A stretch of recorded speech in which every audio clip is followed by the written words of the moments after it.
एक जज अपनी पत्नी को क्यों दे रहे हैं तलाक। रोंगटे खड़े कर देने वाली ये सच्ची घटना है। कल रात एक ऐसा वाकया हुआ जिसने मेरी जिंदगी के कई बड़े पहलुओं को छू लिया। करीब 7 बजे होंगे। शाम को मोबाइल बजा। उठाया तो उधर से रोने की आवाज। मैंने शांत कराया और पूछा कि भाभी जी, आखिर हुआ क्या है। उधर से आवाज आई, आप कहाँ हैं और कितनी देर में आ सकते हैं। मैंने कहा, आप परेशानी बताइए। और भाई साहब कहाँ हैं। माताजी किधर हैं। आखिर हुआ क्या है। लेकिन उधर से केवल एक ही रटकी, आप कि आप आ जाइए। मैंने आश्वासन दिया कि कम से कम 1 घंटा पहुंचने में लगेगा। जैसे तैसे पूरी घबराहट में मैं पहुंचा। देखा तो भाई साहब, जो कि मेरे मित्र जज हैं, सामने बैठे हुए हैं। भाभी जी रोना चीखना कर रही हैं। 12 साल का बेटा भी परेशान है। 9 साल की बेटी भी कुछ नहीं कह पा रही है। मैंने भाई साहब से पूछा कि आखिर क्या बात है। भाई साहब कोई जवाब नहीं दिए। फिर भाभी जी ने कहा, ये देखिए तलाक के पेपर, ये कोर्ट से तैयार करा के लाए हैं। मुझे तलाक देना चाहते हैं। मैंने पूछा, ये कैसे हो सकता है। इतनी अच्छी फैमिली है, 2 बच्चे हैं, सब कुछ सेटल्ड है। प्रथम दृष्टि में मुझे यह मजाक लग रहा था, लेकिन मैंने बच्चों से पूछा, दादी किधर हैं। बच्चों ने बताया, पापा ने उन्हें 3 दिन पहले नोएडा में के वृद्ध आश्रम में शिफ्ट कर दिया है। मैंने घर के नौकरों से कहा, मुझे और भाई साहब को चाय पिलाओ। कुछ देर में चाय आई। भाई साहब को बहुत कोशिश की चाय पिलाने की, लेकिन उन्होंने नहीं पी और कुछ ही देर में वो एक मासूम बच्चे की तरह फूट फूट कर रोने लगे। बोले, मैंने 3 दिन से कुछ भी नहीं खाया है। मैं अपनी 61 साल की माँ को कुछ लोगों के हवाले करके आया हूँ। पिछले साल से मेरे घर में उनके लिए इतनी मुसीबत हो गई है कि पत्नी यानी कि भाभी जी ने कसम खा ली कि मैं माँ जी का ध्यान नहीं रख सकती। ना तो ये उनसे बात करती थी और ना ही मेरे बच्चों को बात करने देती थी। रोज मेरे कोर्ट से आने के बाद माँ खूब रोती थी। नौकर तक भी अपनी मनमानी से व्यवहार करते थे। माँ ने 10 दिन पहले बोला, बेटा तू मुझे ओल्ड एज होम में शिफ्ट कर दे। मैंने बहुत कोशिश की कि पूरी फैमिली को समझाने की, लेकिन किसी ने माँ से सीधे मुंह बात नहीं की। जब मैं 2 साल का था तब पापा की मृत्यु हो गई थी। दूसरों के घरों में काम करके मुझे पढ़ाया, मुझे इस काबिल बनाया कि आज मैं जज हूँ। लोग बताते हैं कि माँ कभी दूसरों के घर में काम करते वक्त भी मुझे कभी भी अकेला नहीं छोड़ती थी। उस माँ को मैं ओल्ड एज होम में शिफ्ट करके आया हूँ। पिछले 3 दिनों से मैं अपनी माँ के एक एक दुख को याद करके तड़प रहा हूँ, जो उसने केवल मेरे लिए उठाए हैं।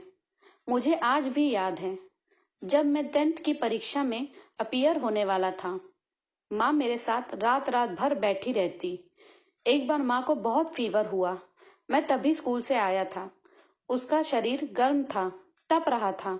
मैंने कहा, माँ तुझे फीवर है। हंसते हुए बोली, अभी खाना बना रही थी इसलिए गर्म है। लोगों से उधार मांगकर मुझे दिल्ली विश्वविद्यालय में LLB तक का पढ़ाया। मुझे ट्यूशन तक नहीं पढ़ने देती थी कि कहीं मेरा टाइम खराब ना हो जाए।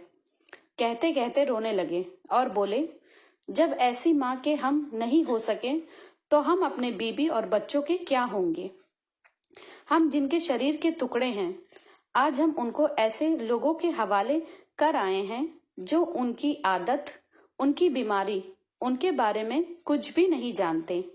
जब मैं ऐसी माँ के लिए कुछ नहीं कर सकता तो मैं किसी और के लिए भला क्या कर सकता हूँ। आजादी अगर इतनी प्यारी है और माँ इतनी बोझ लग रही है तो मैं पूरी जिंदगी आजादी देना चाहता हूँ। जब मैं बिना बाप के पल गया तो ये बच्चे भी पल जाएंगे। इसलिए मैं तलाक देना चाहता हूँ। सारी प्रॉपर्टी इन लोगों के हवाले कर दी है। उस ओल्ड एज होम में मैं रहूंगा। कम से कम मैं माँ के साथ रह तो सकता हूँ। और अगर इतना सब कुछ करके माँ आश्रम में रहने के लिए मजबूर है तो एक दिन मुझे भी आखिर जाना ही पड़ेगा। माँ के साथ रहते रहते आदत भी हो जाएगी। माँ की तरह तकलीफ तो नहीं होगी। जितने बोलते उससे भी ज्यादा रो रहे थे। बात करते करते रात के 12:30 बज चुके थे। मैंने भाभी जी के चेहरे को देखा। उनके भाव भी पश्चाताप और ग्लानि से भरे हुए थे। मैंने ड्राइवर से कहा, अभी हम लोग नोएडा जाएंगे। भाभी जी और बच्चे, हम सारे लोग नोएडा पहुंचे।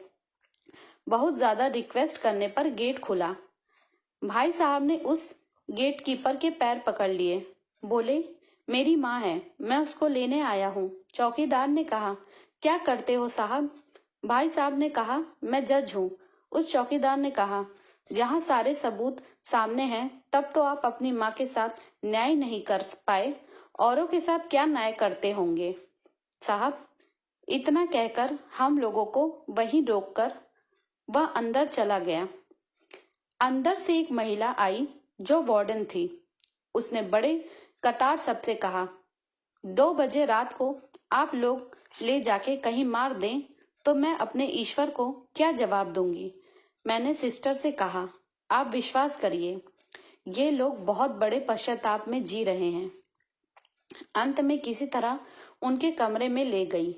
कमरे में जो दृश्य था उसको कहने की स्थिति में मैं नहीं हूँ।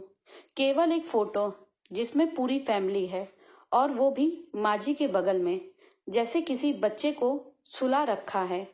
मुझे देखी तो उनको लगा कि बात न खुल जाए, लेकिन जब मैंने कहा हम लोग आपको लेने आए हैं, तो पूरी फैमिली एक दूसरे को पकड़कर रोने लगी। आसपास के कमरों में और भी बुजुर्ग थे।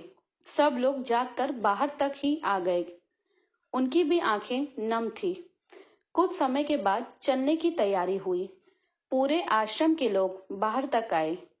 किसी तरह हम लोग आश्रम के लोगों को छोड़ पाए। सब लोग इस आशा से देख रहे थे कि शायद उनका भी कोई लेने आए।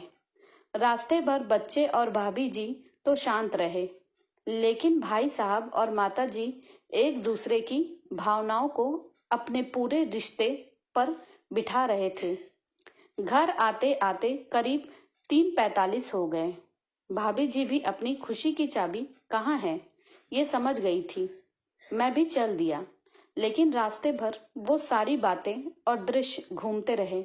माँ केवल माँ है, उसको मरने से पहले ना मारे। माँ हमारी ताकत है, उसे बेसहारा ना होने दे। अगर वह कमजोर हो गई तो हमारी संस्कृति की रीढ़ कमजोर हो जाएगी। बिना रीढ़ का समाज कैसा होता है किसी से छुपा नहीं है। अगर आपके परिचित परिवार में ऐसी कोई समस्या हो तो उसको ये जरूर पढ़ाएं, बात को प्रभावी ढंग से समझाएं। कुछ भी करें, लेकिन हमारी जननी को बेसहारा न बेघर न होने दे। अगर माँ की आंखों से आंसू गिर गया तो ये कर्ज कई जन्मों तक रहेगा। यकीन मानना, सब लोग तुम्हारे पास हैं, पर सुकून नहीं होगा। सुकून सिर्फ माँ के आंचल में होता है। उस आंचल को बिखरने मत देना। इस मार्मिक दास्तान को खुद भी पढ़िए और अपने बच्चों को भी पढ़ाइए, ताकि पश्चाताप न करना पड़े। अगर आपको ये कहानी अच्छी लगी हो तो हमारी इस वीडियो को लाइक करें, शेयर करें और कमेंट में ये जरूर बताएं कि आपको ये कहानी कैसी लगी। हमारी ये कहानी और हमारे चैनल को सब्सक्राइब करें। Thank you so much.